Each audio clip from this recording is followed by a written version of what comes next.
Welcome to Saints Sodality, a new podcast where we dive deep into the life of saints. Welcome to the Deep Dive. Today, we're looking at sources, ecclesiastical records actually, that really push the limits, like way beyond normal physics or biology.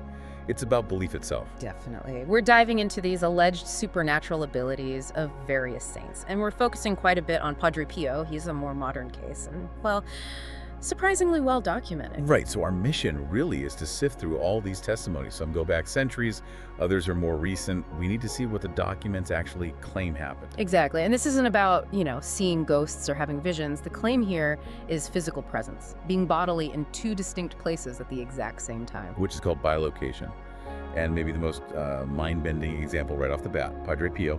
Records claim he was physically in San Giovanni Rotondo, Italy. Right. And simultaneously in Milwaukee, Wisconsin, on the same day, June 25th, 1950. I mean, how do you even begin to process that kind of geographical jump? It sounds like fiction. Well, you have to look closely at the details the sources give. The real challenge is, okay, what specific evidence is there? How do we rule out, say, mistaken identity or fraud or even just mass hysteria? Point. The sources define bilocation pretty clearly. It's a physical division of one's personality. The idea is the saint's body becomes, non-local. Okay, a division of personality. Let's dig into that with maybe the classic example, the one that seems really precise. St. Alphonsus Liguori. Ah, yes, the Liguori case. It's crucial because the timeline is so tight.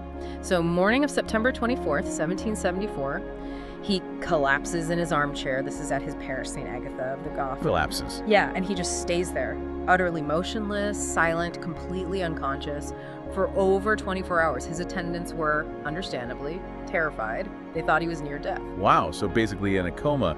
But the documents suggest he wasn't just sick, he was actually somewhere else. That's exactly the claim. When he finally woke up, he was totally lucid. And he just asks them, "Don't you know that I have been to see the Pope, who is dead?" And we have the external confirmation. Pope Clement V had died. At the precise time St. Alphonsus claimed he was there, at the Pope's bedside or maybe the funeral ceremony, hundreds of miles away. Okay, so the body is verifiably inert in one place for a full day. Correct. Motionless? While his consciousness, or maybe even a form of him, is documented elsewhere. That's different from just a dream then. Much different. It implies a physical presence, confirmed by his knowledge of the Pope's death simultaneously. It wasn't a vision reported later. It was an immediate claim verified by external events. It's like multiplication, not just travel, which reminds me of St. Martin de Porres. Yeah. He was supposedly seen in Manila, Africa, France, like 5 places at once. That's the account, yes. 5 places simultaneously. And when someone apparently asked him how on earth he did that, his answer was just beautiful in its simplicity. What did he say? He basically replied, "If Christ multiplied the loaves of bread and fishes, then why cannot he multiply me?" Just like that. Huh. So he frames it not as him doing some trick, but as God multiplying his actual person. Exactly, a divine multiplication.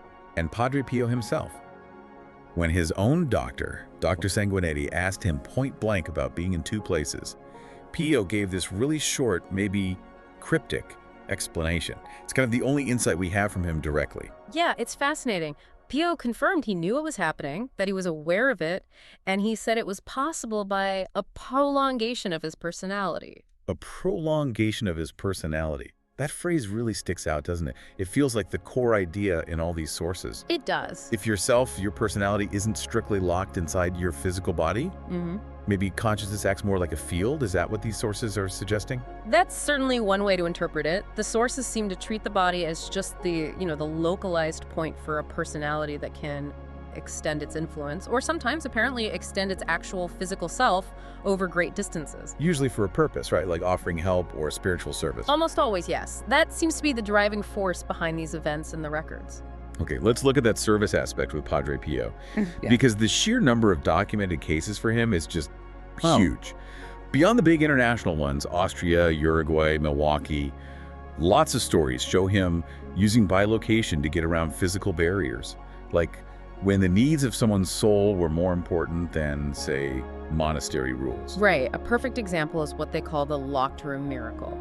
You have this group, maybe a dozen pilgrims from Bologna. They're waiting for over 3 hours in the passage at San Giovanni Rotondo. Waiting for Pio. Yeah, hoping to catch him the second he left his room, maybe get a private word, but then they find out he's already in the church, hearing confessions. Okay, so he just slipped past them? Well, here's the thing. The critical detail the sources emphasize is that at that time, there was no direct door inside the building connecting the monastery part, where his room was, and the sacristy leading to the church confessions. No door? None. To get to the confessional, he had to walk through that specific passage where those 12 people were deliberately waiting. They swore he never came through. So how did he get there? They concluded he must have gotten there supernaturally, passed through walls maybe, bypassed the physical structure entirely. That's incredible. And then there's that other story, the one that's almost funny, about how casually he treated these things. He apparently told another Padre Ludovico, about needing to escape the crowds during confession. Yes, he admitted he felt totally suffocated sometimes, the throngs of people pressing in, just overwhelming. So what did he do? He said to get outside for some fresh air, onto the esplanade, Well, he said he walked on the heads of the people. He walked on their heads, seriously. That's the quote. He walked on the heads of the people, and maybe even stranger, he added, and no one noticed me. Nobody noticed Padre Pio walking on their heads. The very guy they were all crammed in there fighting to see. Apparently not. Yeah. It suggests something beyond just bilocation, doesn't it? Maybe a kind of temporary invisibility, or like he was just out of phase with the physical reality of the crowd. Detached. That detachment seems key, and it often showed up as service, like you said. Take the baptism story. Right. This couple comes because Padre Pio had apparently foretold their child's birth. They arrive at San Giovanni Rotondo for the baptism, but the church is absolutely packed, just chaotic, and there's no font available right then. So the father gets upset. Understandably, yeah. He storms off in protest, heading towards the parish house, which was about a mile away, to complain or sort it out. And when he gets back to his wife, He finds out that Padre Pio had already shown up at the parish house, baptized the baby, and left. All while Pio was definitely, verifiably, still dealing with those massive crowds back at the main church. wow. So like an instant localized bilocation just to perform that specific pastoral duty. Exactly.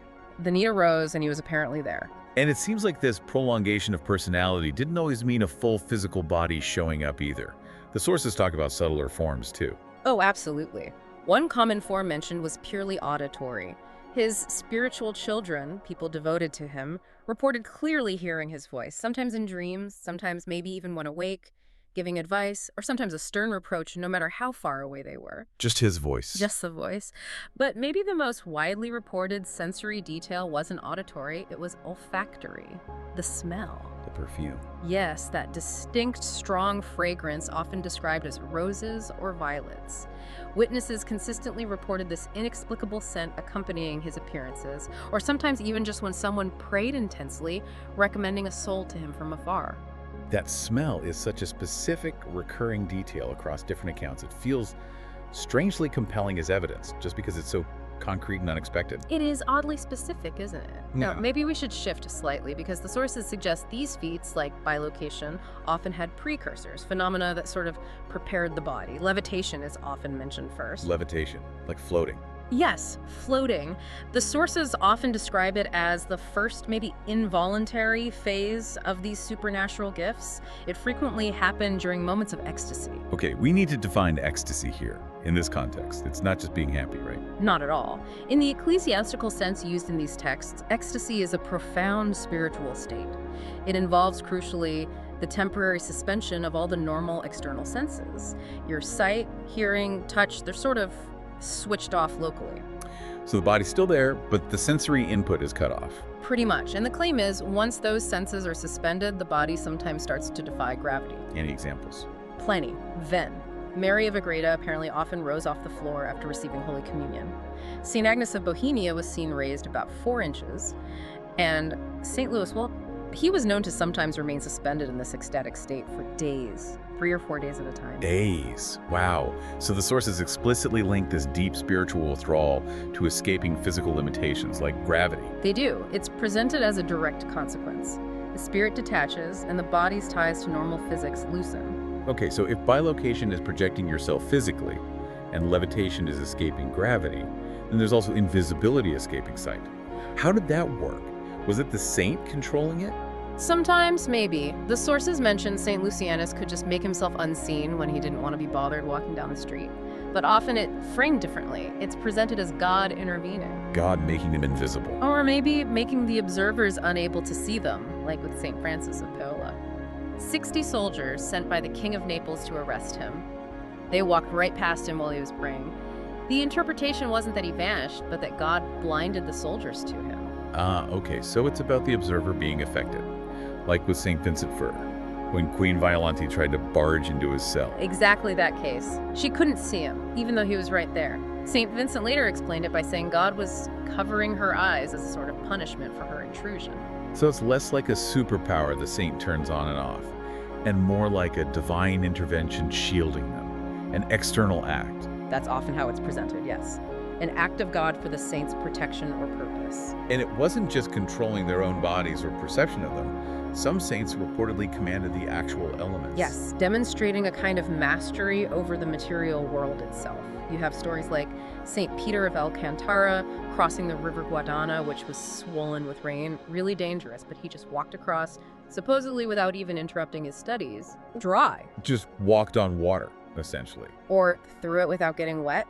St. Alama is said to have crossed the Seine dry shod too, but the Padre Pio example with the rain is maybe more immediate feeling, the one with engineer Todini. Right, Todini gets caught in a massive storm. A total downpour described like the end of the world. Yeah.